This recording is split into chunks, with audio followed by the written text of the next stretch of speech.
আজকের গল্প তিন বন্ধু ও এক চোর।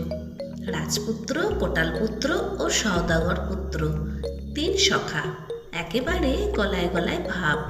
কেউ কাউকে ছেড়ে থাকতেই পারে না।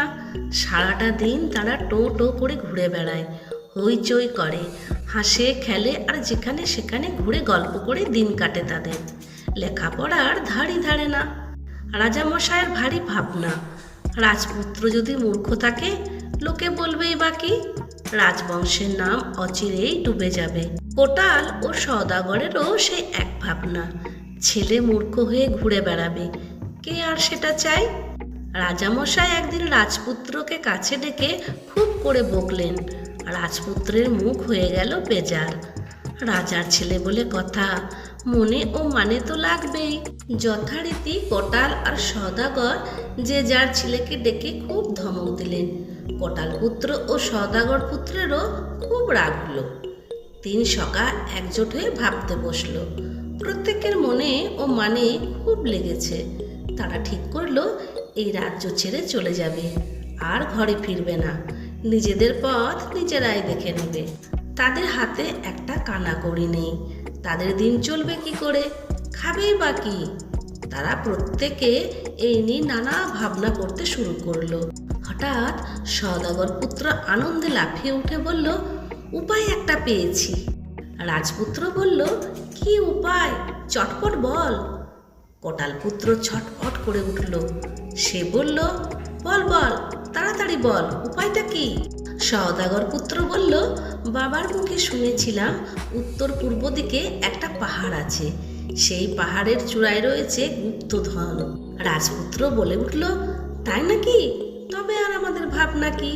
পাহাড়ের চূড়ায় উঠে মণি মাণিক্য যা পাবো তাই নিয়ে আসবো।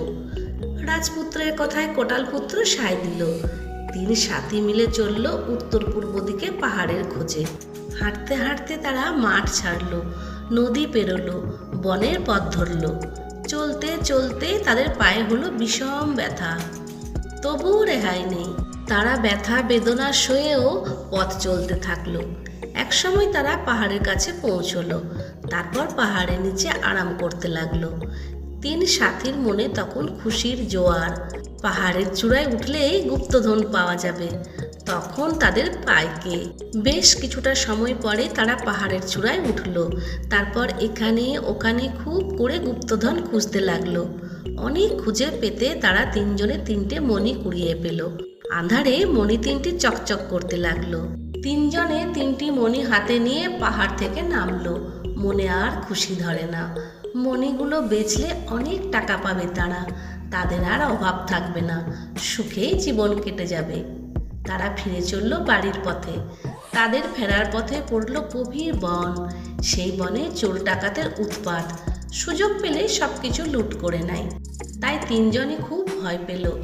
প্রত্যেকের মনেই দুর্ভাবনা। কোটাল পুত্র বলল, একটা উপায় আছে। সওদাগর পুত্র জানতে চাইল, কি উপায়? কোটাল পুত্র বলল, আমরা প্রত্যেকে একটা করে মণি যদি গিলে ফেলি তবে তার চুরি ডাকাতির ভয় নেই। আমাদের কি আছে যে নেবে? সওদাগর পুত্র ও রাজপুত্র তাতে সায় দিল। তখন সবাই মিলে চটপট করে মণি গিলে ফেলল। একটা চোর আড়াল থেকে সব দেখেছিল, সে তখন তাদের পিছু নিল। যেভাবে হোক তিনটি মণি তাদের হাতাতেই হবে। দরকার হলে পেছন থেকে মাথায় লাঠির বাড়ি মেরে তাদের মেরে ফেলবে। তাদের তিনজনের পেট চিরে তিনটি মণি বের করে নেবে। চোরটা প্রথমে তিন সাথীকে গিয়ে অনুরোধ করে বলল, আমার একা বনের পথে চলতে গিয়ে ভয় করছে, তোমরা আমাকে তোমাদের সাথে নেবে? তিন সাথী তখন অনেক করে ভাবলো কি করা যায়।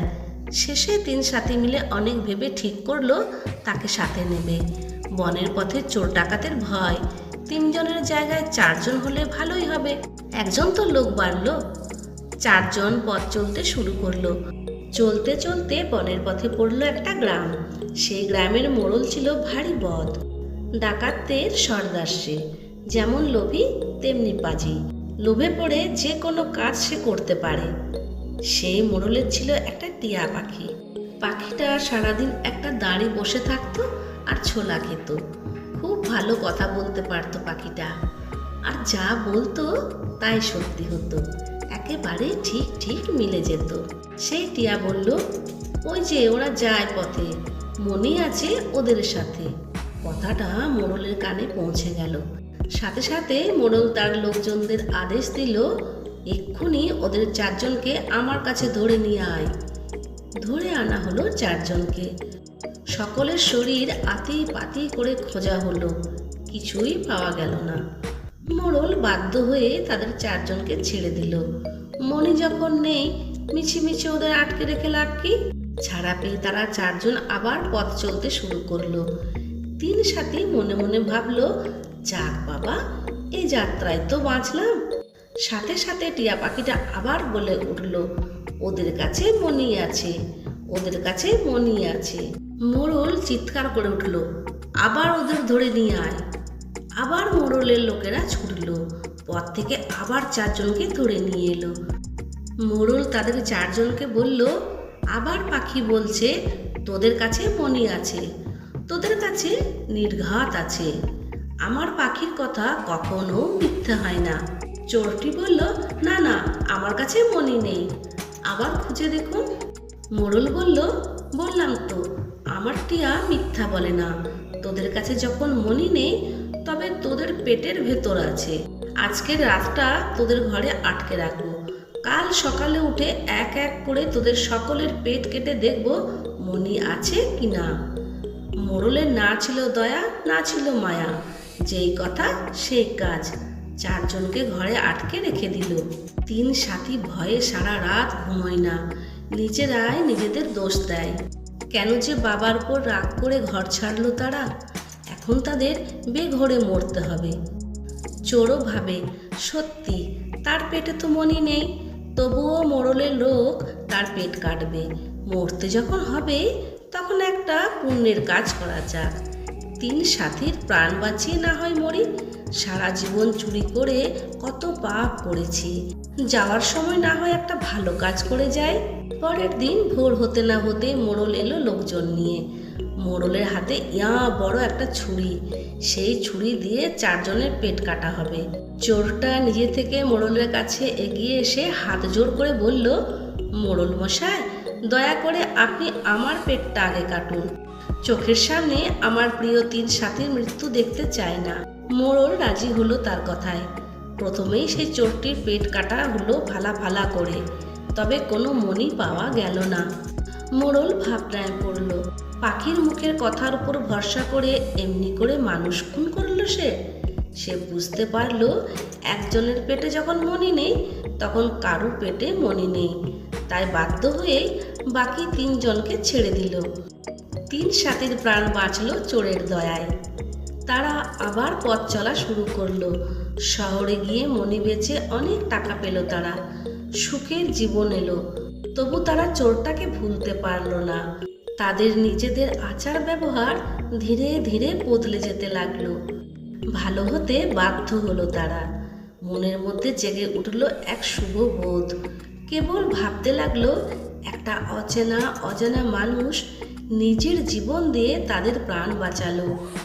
এ কথাটা তারা ভুলতে পারলো না। সে যদি ভালো কাজ করতে পারে, তবে তারা পারবে না কেন? বন্ধুরা, এই কাহিনী থেকে আমরা এ শিক্ষাই লাভ করি, মহৎ কাজ মানুষকে মৃত্যুর পরও বাঁচিয়ে রাখে। সকলে ভালো পথে থাকবে, ভালো কাজ করবে, দেখবে জীবনে উন্নতি ঠিক হবেই হবে। সকলে খুব ভালো থেকো, সুস্থ থেকো, আনন্দে থেকো, এই শুভকামনা নিয়ে আজ এখানেই শেষ করছি। বাই।